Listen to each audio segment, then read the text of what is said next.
Revert ourselves back, head west all the way to Ffos Las for the West Wales National Chaps. I'm going to start with you, Sam. Is this, again, a race that you can really have a bet in? Do you know what it is? Yeah. I put one up in this day and I feel real confidence behind it. The only thing that concerns me, having Couch just put me off it a little bit by there's no real Ffos Las form with it. But Global Power of Oliver Sherwood's. This horse seems to love a trip. It did try the Uttoxeter National. It looked too far, 4 miles too far. But this trip today, the ground won't bother the horse. Brilliant, consistent horse. It's won a point. It's won a flat race. You know, I like a bumper. Sorry. You know, I really like this. The Welsh National was the plan for this horse. The trainers come out and said. So this kind of event, the horse really should be. He missed the Welsh National by 1. He got balloted out by 1. I backed him for that and a bit gutted about it. But yeah. Get our money back today, Couch. Surely 5 to 1. I think he's very short. He's won off a mark of 121. Very consistent, as you say. Lovely, consistent horse. Second off a 126. Now he's 128. I just think. I can see him running the race, finishing 3rd in 4th. I just think the handicapper may have him. He's got stamina. He's got stamina. He's got loads of stamina. I saw him at Fontwell. Well, this is what I was going to ask you, and this is probably the answer you're going to try and give me. That is that he looked like he wanted further, didn't he? Yeah. But when we say he looked like he wanted further, how exactly can you describe that? I mean, what did he actually look like when he was running? Does he definitely want further? Well, yeah, I mean, you're looking at a horse that it's not always easy to tell. What I'd say, the first thing about these sort of races, Tom, these staying handicap chases, is that horses don't tend to be consistent run in, run out. So the first question is not will the horse win, can the horse win this race? And Global Power certainly can. He looked to me at Fontwell when I backed him that he would have beaten Theatrical Star over another half mile. How you judge that is whether the horse is staying on, whether it looks absolutely shattered. His breeding is a big part of it, as you know, being a breeding expert. And Global Power, without waffling on, I mean, he has missed 2 races. That's the only thing that concerned me. He got balloted out at Chepstow. He had a poisoned foot when he was going to Warwick, and I thought he had a massive chance that day. If he's A1 today and he's not in the frame, then wow, I'd be amazed. Well, you know when things are going wrong. Someone describes you as a breeding expert. I don't know about that. Couch, you into your breeding? I've got 3 kids, if that's enough. 1 of each, you know. Okie doke. Let's talk about the bottom weight here.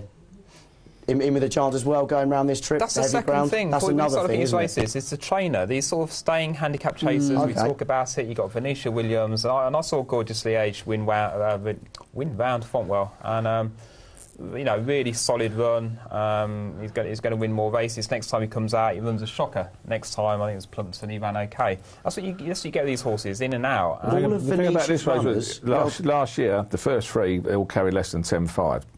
And Venetia won it last year of Emperor's Choice, and you know this gorgeously aged could be absolutely, you know, it's got 10.6, but there's an excellent jockey riding it, Callum Williams. I've been really impressed with this year. He rode an horse of Venetians called Abundantly very well. It's going to have 10.3 on his back. This has got to come into the equation, hasn't it? Is it Callum Williams? Because in the racing page, in the editorial, it's got the jockeys reversed, so I was a bit unclear. No, it's Callum Williams. It's Callum Williams. Yeah, he's very, very good. Again, he's only got 10.3. She targets this race. She won the Addict Trial with Regan de Boche, and this is, again, just a one-runner. Got to be on the premises for me. Now, correct me if I'm wrong, because it seems simply absurd that all of Venetia Williams' runners seem to go well in a bog. Exactly. Is this something that her yard is like? Yeah, she buys horses from France. She trains out of John Edwards' old yard, Purdy Man, Yahoo in that. They do. There's certain yards. You're very fine many of Nicky Henderson's running at Chepstow and Ffos Las on bottomless ground.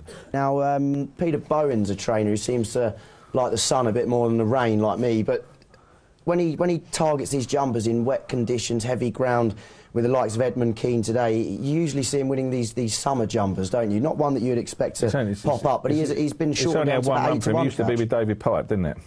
It's been put up by Price-wise today. I mean, pulled up last time. I can't have it with counterfeit, to be honest with you. No. Not for me. I mean, it's left David Pipe. Not many horses improve leaving the pipe yard. No, I was surprised to see it. Again, I think the money's because of Price-wise, and Tom's got a terrific record, obviously, and a big following, so that's the reason that's short, but I can't have it. Have you got a latest on prices that you can get us up at all, Sam? You're looking around the 6 to 1 mark for 6s now. Yeah, which does seem really short, as Couch said. The trainer said that, you know, in the Welsh National ran okay, just blew up coming towards the end part of the race, which to me maybe wouldn't inspire so much confidence to be seeing him at 6 to 1. It's not an angle I'd want to be playing, but you know, price-wise, has his record, and he does what he does. Not that enticing. He put up, I think he put up 25 to 1 shot or something today. We're not going to mull on what price-wise puts. I want to know what Billy's putting up. To be honest with you, what I wanted to ask you have to take what he says though, Thomas. It does influence the market.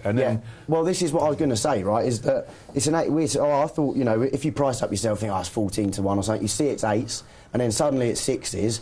You don't think the form's there to suggest this horse can win the race. I always say to people, if you fancy an horse on a Friday night, then back it, because if Tom does tip it, then it is going to be 6-8 1. And there's a number of people who cry their eyes out. Say, well, look, take a flyer on the Friday night, and then you ain't got to worry about it. Yeah, but when these prices start contracting, is that a sort of thing? Oh, there's a bit of fancy for this horse. You know, when people say people fancy the horse, is that so? Can you just follow the market, or is that blind? Not if it's a sort of a telephone tipster or a press tipster. No, it obviously depends on the type of race. But Alex Hammond and all of that. Well, Couch made the point earlier. It's all about value. That's the only thing. And it's amazing how many people will argue that and say it's about winners. And winners are nothing. We can all pick winners. That's not clever. So you've got to look at the value, and you've got to decide if a horse has been backed, whether that's a good sign in a maiden race or a bumper. It could be.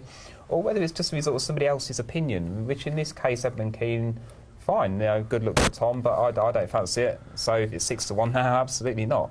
No. OK, yeah. Well put. Lock bar for the old 1976 FA Cup winner, Mick Shannon, Couch. Yeah, the old carrot cruncher. Mick, of course, he trains in there every at night, of course. Why is he the carrot cruncher? Well, he talks like that, doesn't he? Good old Southampton, doesn't he, you know? Go on, Couch, get a... I like me, he's a good bloke. But I can't have this horse, I really can't. Used to be trained by Renetta, of course. Mick and Henrietta have teamed up this year, but not for me. No, I think there's better handicapped horses in this. Well, nice to see Andrew Thornton get a few more winners. He's trying to get that 1,000 winners, isn't he? Trying to get that Lindsay will get there at last, won't he? You think he's going to get there this year? Definitely get there. Yeah? It's not this year, next year. It'd be great to see him do it. I remember him as a £5 claimer for Arthur Stevenson about 30 years ago. No, he's going back now, Couch. Bob Ford for Rebecca Curtis does particularly well at Ffos Las. Are you pointing at me yes, or are you pointing at me no? No, I'm pointing at this. That's exactly what this horse is. It's either yes or no. There's no sort of middle ground with it. Don't sit on the fence with it then. Well, I wouldn't be having it at 20 to 1 today, but you know, you'd be kicking yourself because it is an all or nothing horse. He hasn't got the class. He's never had the class to win a race like this. He'd be outclassed today. He's a bit of a monkey, I think. You know, he's a little bit of a thinker. I think he's better in smaller fields. But he could pop up. He could pop up. I'll be amazed if he's got the class to beat horses like this. And would you really, in a race like this, would you really want to be backing it when you know the horse is inconsistent? I'd have a pound on him, because that's the point. I mean, I'll tell you what I'm backing. I'm backing Tobacco, whose form figures are 1p, 1p. This is on your selection coming up in a moment. This is one of your big ones, isn't it, Billy? It is. And it's absolutely the profile, you know, win and pulled up. And that's how these staying chasers work. But, you know, again, you've got Venetia Williams. You've got first-time headgear. This horse is taking on better horses. I mean, he won. You know, when he won, he beat Little last time. But he's got form at Ffos Las in the mud, and he's a Venetia Williams staying chaser, right down the weights. First time headgear, 16 to 1. I saw it last night. I thought, whoa, we've got to play here.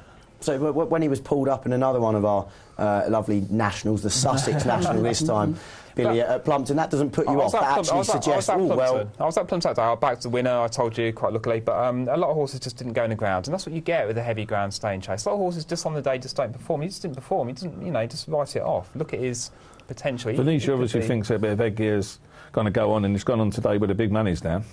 And you'd fancy that headgear to do the job.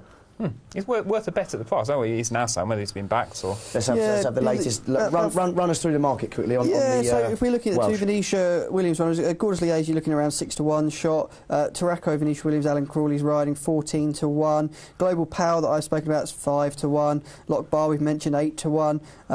Edmund Keane 6 to 1. There's one we haven't mentioned that runs for David Pipe yet, which I'm sure you want to mention, Tom, which is Smiles for Miles. Smiles for Miles. Stepping up. Go on then. Again, Will he stay for Miles though? Again, to me, he's won off a 1-2-5. He's now 1-3-3 in a better race. Again, it's my point again with the handicappers. You know, you're not going to win anymore. I think that £8 rise has done for him. Progressive. Going back to the Venetia Williams horses, the stable jockey Aidan Coleman's at Sandown. For Brick Red, you're saying, yeah? Hopefully. He's there for also another one I'll tip later on. But Callum Williams, he's taking a £3 off Gorgeous Liège. That would tell me that that's the one rather than Alan Cawley riding the other one. You go with the one with the claimer on it? Oh, the £3, yeah. Well, you know, she wants a claim off it. He is well worth his £3, by the way. And the market would suggest that anyway, wouldn't it? But It's not written in stone. I mean, she has won with the second string more than once. To be honest, she wouldn't know, because these horses, she wouldn't know if you these horses... You don't think Venetia Williams would know? No, she wouldn't know if Tobacco's going to come out and pull up or go and win this race, because this is the kind of horses these are, you know? So it's worth running both. One of them probably run well, one won't. I don't believe that she's thinking, oh yeah, good to see Market says one's going to do much better than the other one, whether you want to believe that or not. I'm telling the market's wrong. I think Venetia knows which one's going to run well. Okie doke. Final selection in that race then. Couch. I've gone with Zigger Boy, an horse of Alan King's. I mean, it's a progressive horse coming into the race. Tom Bellamy takes a 5. Of course, I remember his dad Robert riding when Alan was assistant to David Nicholson. He was there, and that's how he got to know Alan. Tom Bellamy taking off the £5. Won last time out. He's improving horse in the race and could be ahead of the handicap, and he's a young horse. All right, Zigger Boy for the couch. Sam Boswell, where are you going? Global Power. It's one of my selections. It's going to be there or thereabouts. It's not really an each way price now, but I'm pretty confident that the horse will get round and be within a few lengths of the winner if it's not winning. OK, Global Power. Billy? Sam may very well be right, but I'm going to go with Tobacco at the price. How polite of you.